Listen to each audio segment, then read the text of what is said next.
Salut tout le monde, bienvenue à ce 14e vidéo sur le jeu John Company, deuxième édition publiée par Whirly Gig Games en 2022. Dans ce vidéo, on va voir toutes les lois et les dilemmes potentiels qu'il y a dans le deck qui est utilisé par le premier ministre quand on arrive à cette phase-là. On va passer rapidement sur ces deux-là qu'on a déjà vus. Je rappelle que la protection royale, dans le scénario 1710, elle commence en jeu, mais dans d'autres scénarios, ça peut être une loi parmi tant d'autres qui se trouve dans le deck. Puis on avait déjà vu Trade Regulations qu'on avait utilisé dans le fond dans notre exemple. Finalement, des dilemmes, il y en a 5. Puis il reste 24 cartes dans le deck de loi quand vous commencez le scénario 1710. Fait que dans le fond, vous avez 5 dilemmes sur 24 cartes. Avis aux gamblers puis aux intéressés qui aiment ça pousser leur luck puis tirer des lois additionnelles. Puis un dilemme, là, c'est pas nécessairement là, ah mon Dieu, on a pogné un dilemme, la compagnie est morte, tu sais, là, on va perdre la game. Le dilemme, essentiellement, vous enlève le choix comme premier ministre. C'est un peu ça, mais comme tel. Puis souvent, le dilemme a une conséquence si la loi ne passe pas. Fait que, puis des fois, si ça passe, c'est un peu négatif. Si ça fail, c'est un peu négatif aussi, là. Fait que, bon, mais c'est pas nécessairement la fin du monde. Alors, Army Spending, d'abord, il y a quelques lois que ça va être écrit comme ça, là, Extra Action. Fait que ça dit, dans le fond, après que vous ayez fait votre action de famille, n'importe qui, là, une fois que cette loi-là est en jeu, là, après qu'un joueur a fait son action de famille, il peut recruter un officier. Fait qu'à chaque fois que ces cartes-là vont toujours mentionner une action. Fait que recruter un officier, c'est une action de famille comme telle. Mais par exemple, si cette loi-là est en jeu, ben, je pourrais acheter un chantier naval, puis après ça, je pourrais lister un officier pareil. Alors, c'est bon dans un sens parce que ça permet à tous les joueurs autour de la table d'en faire plus avec leurs actions de famille. Mais il est à noter, puis on va le voir, il y a d'autres lois qui permettent de faire une action de famille en extra, là. Et c'est seule l'action de famille et d'extra de la dernière loi qui a été passée peut être appliquée, là. Ça veut dire que tant qu'Army Spending est là, c'est parfait. Le jour où on passerait, par exemple, là, la restructuration de la dette, qui elle aussi permet une extra action, ben là, à partir de maintenant, il n'y a que l'action extra de la restructuration de la dette qui peut être prise par les joueurs, là. Sinon, ça sera fort en tabarnak, là, si vous pognez toutes les lois qui donnent des actions d'extra de famille, vous seriez quasiment capable de tout faire qu'est-ce qu'il y a sur votre player board. Fait que ça, c'est une petite exception. Normalement, les lois sont toutes cumulatives les unes avec les autres, mais spécifiquement, celle qui procure une action d'extra, là, il n'y a que la plus récente action d'extra qui a été révélée qui peut être faite.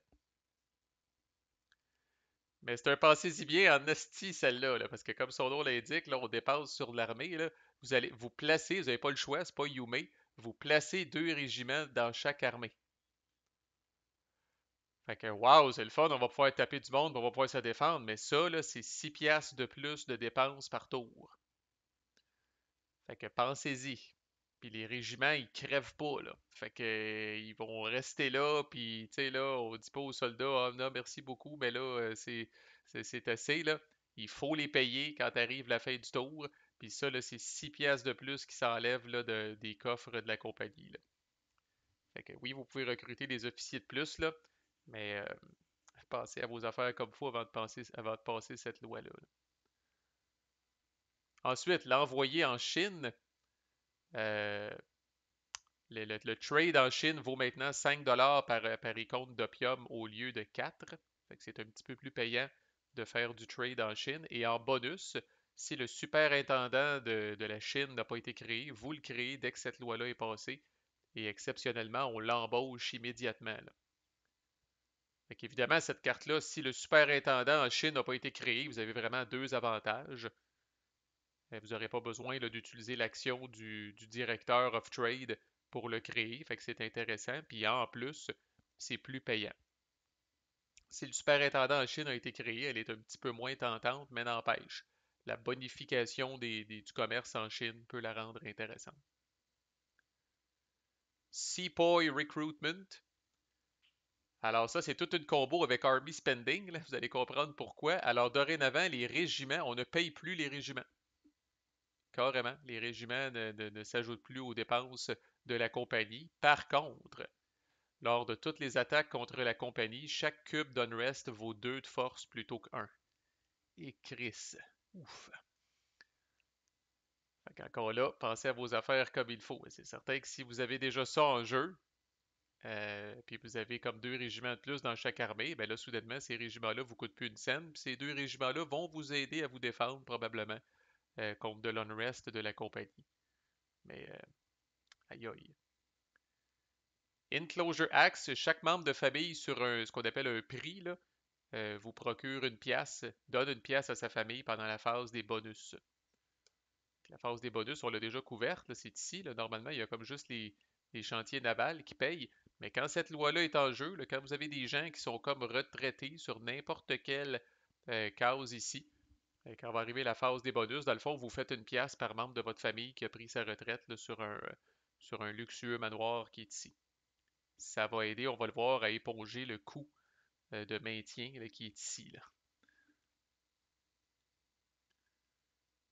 Restructuration de la dette, fait que je répète, là, ça donne une extra action. Après avoir pris votre action de famille, vous pouvez faire l'action de famille de seeker une share, celle-là ici, là, de vous mettre en ligne là, pour obtenir une part dans la compagnie. Là. Puis là, je répète, si cette carte-là était en jeu, puis là arrive celle-là, ben la portion extra action de celle-là vient remplacer celle-là. Puis c'est, dépendamment du contexte, c'est assez insane comme effet. Là, dans le fond, là, vous effacez la dette de la compagnie complètement. Vous diminuez le marqueur de dette de la compagnie, vous le ramenez à gauche complètement.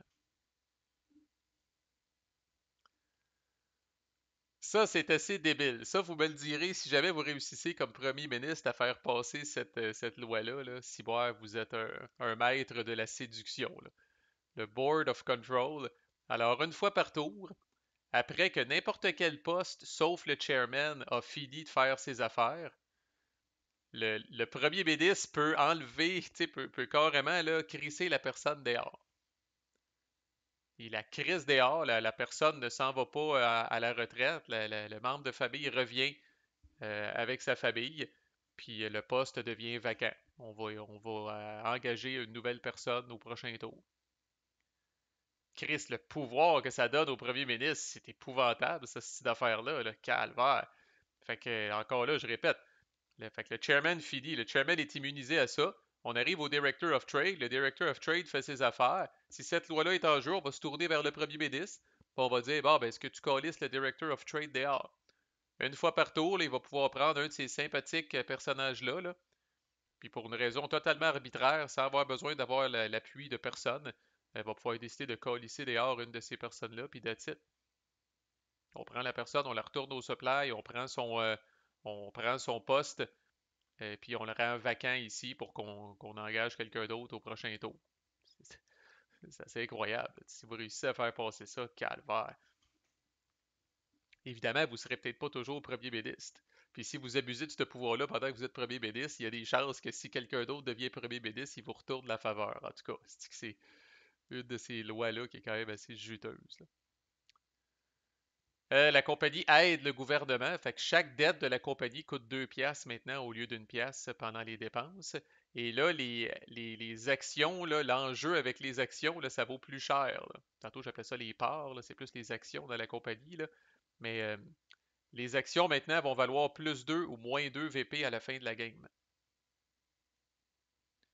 Alors, je répète, là, les actions, si la compagnie fail, normalement, c'est moins 1 VP par action. Puis si la compagnie réussit, c'est plus 1 VP par action. Là, on augmente un petit peu là, les enjeux. Là.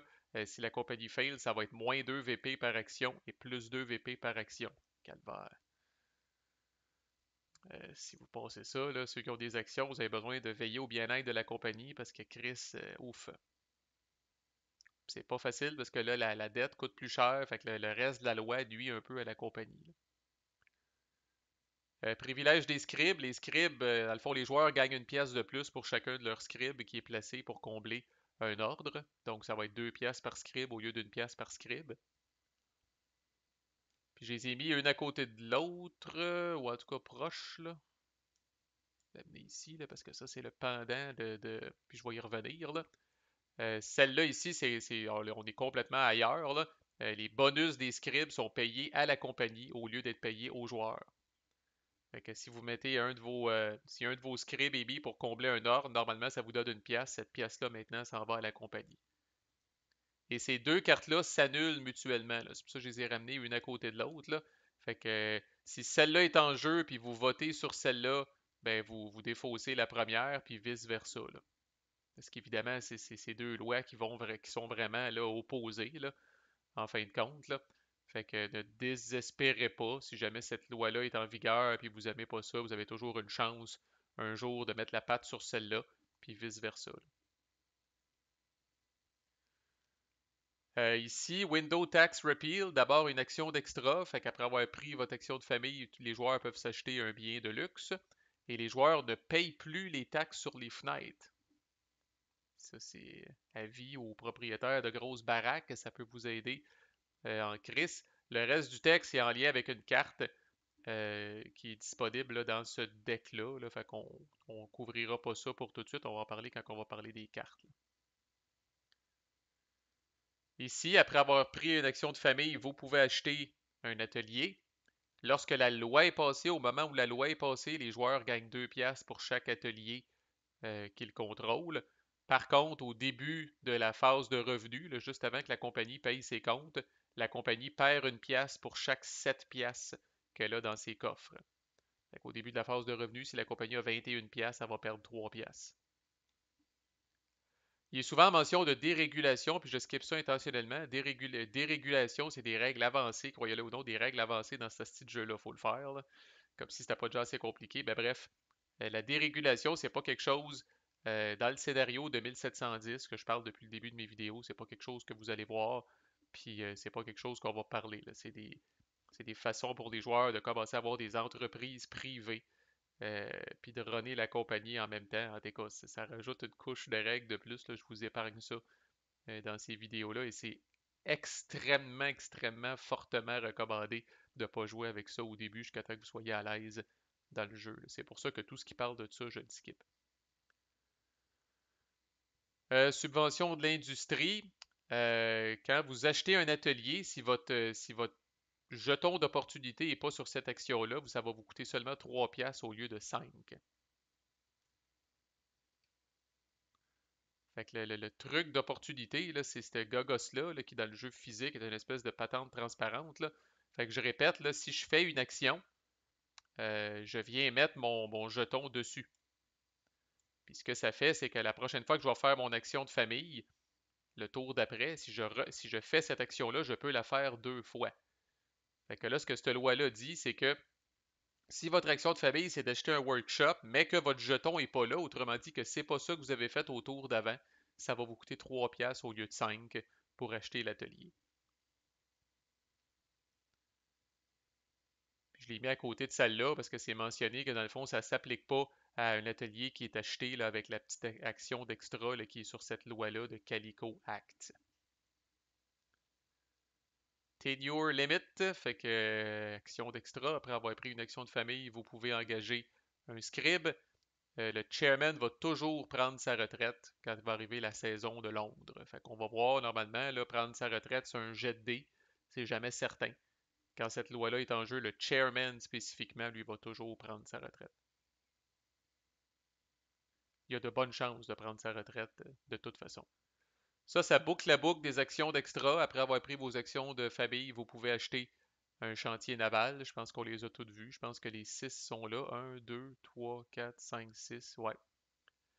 De fitter des bateaux des joueurs, ça coûte 2 piastres maintenant pour le manager of shipping au lieu de 3.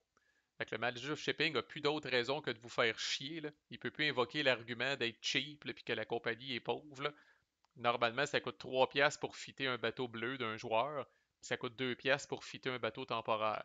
Fait que vous allez avoir des managers of shipping qui, sous prétexte de sauver la compagnie, vont dire ah ben je vais acheter si tu me donnes pas une pièce, je vais acheter un bateau temporaire parce que tu sais ça coûte moins cher pour la compagnie. Avec cette loi-là, il n'y a plus d'excuses, ça coûte le même prix pour fitter les deux types de bateaux. Réforme du trésor, holy shit, le loot est maintenant ajouté à la balance de la compagnie. Le loot, je le répète, c'est quand vous réussissez à conquérir une région, puis que vous faites la pièce en tabarnak, là. Fait que je répète, c'est 4 piastres par niveau de tour, plus la valeur de ce token-là. C'est pas rare qu'on arrive à une dizaine de piastres. Puis là, rappelez-vous, là, le loot, c'est la fameuse chose là, qu'on se distribue en cercle, là. On commence par le commandant puis ses officiers, puis après ça, on tourne autour de la table, puis on donne des pièces à tout le monde jusqu'à temps qu'il en reste plus, là. Là, tout cet argent-là s'en va à la compagnie à la place. Calva.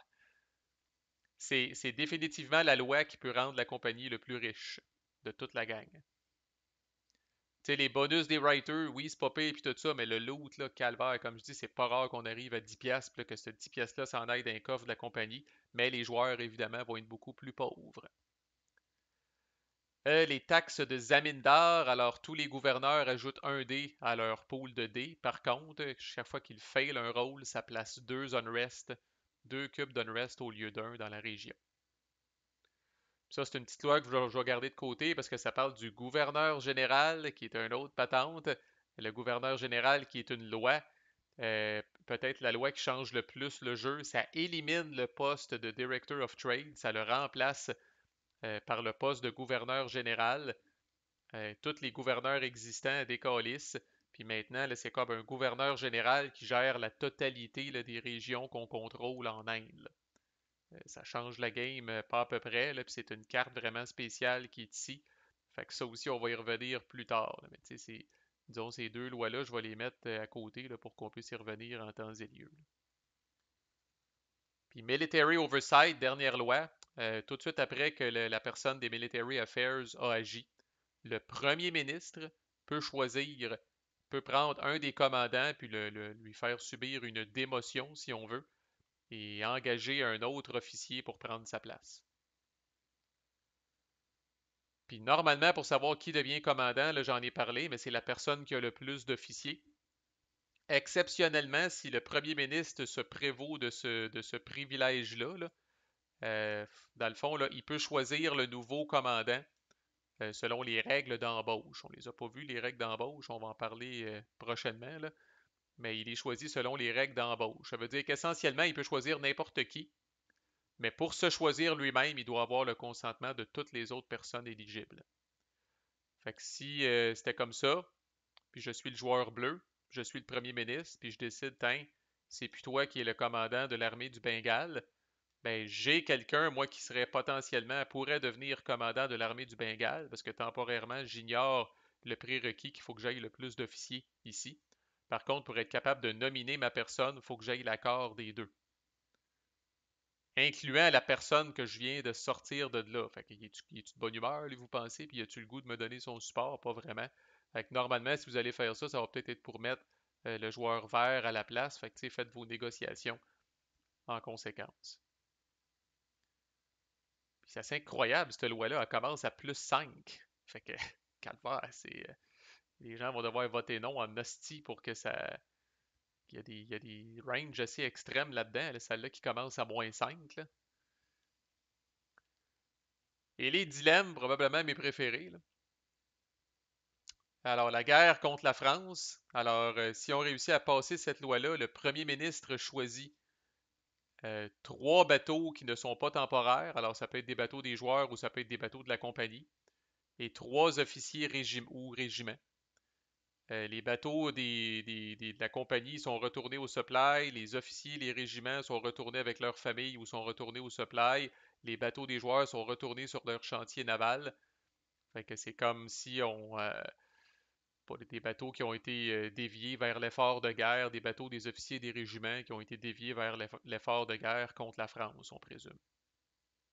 Si on fail, parce qu'on est dans les dilemmes, fait que là, il y a un impact si on fail la loi, on va brasser le dé de tempête, puis on va résoudre vraiment un événement d'invasion étrangère dans la région qui est associée avec la season qu'on a roulée.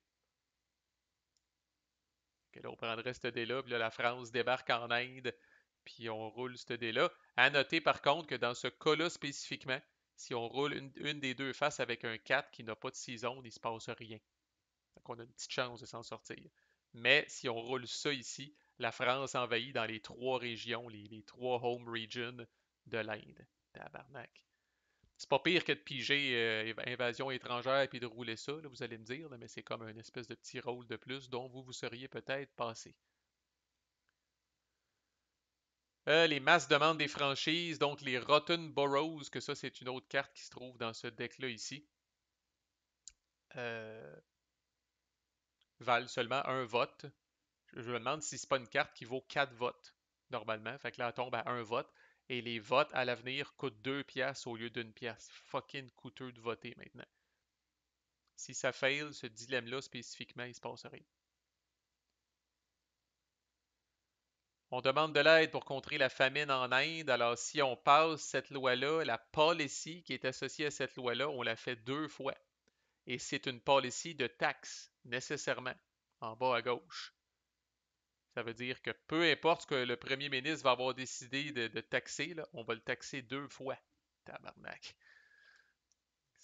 J'espère que vous avez de l'argent. J'espère que vous avez gardé de l'argent pour vos vieux jours parce que ça peut mal virer en crise. Puis d'un autre côté, si on fail, c'est pas bien mieux. On va faire l'événement de turmoil. Je répète, l'événement de turmoil, là, c'est de fermer des ordres. On va faire l'événement de turmoil dans chaque home region. Les home regions, on répète, là, Bombay, Bengale et Madras. Alors, on ferme l'ordre le plus au nord de chacune de ces régions-là, puis on fait des hosties de cascades de fous en plus, probablement qu'on va finir que tous les ordres vont être fermés, ça map, là. Puis comme si c'était pas assez, vous ajoutez un cube d'unrest à chaque région qui est contrôlée par la compagnie. Ouf.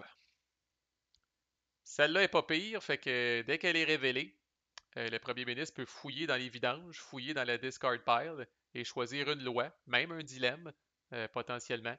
Puis il dit, OK, c'est cette loi-là qu'on passe au vote. Puis une fois qu'il a fait ça, ben, la défausse, les cartes qui ont été pigées ce tour-là, et cette même carte-là sont rebrassées dans le deck.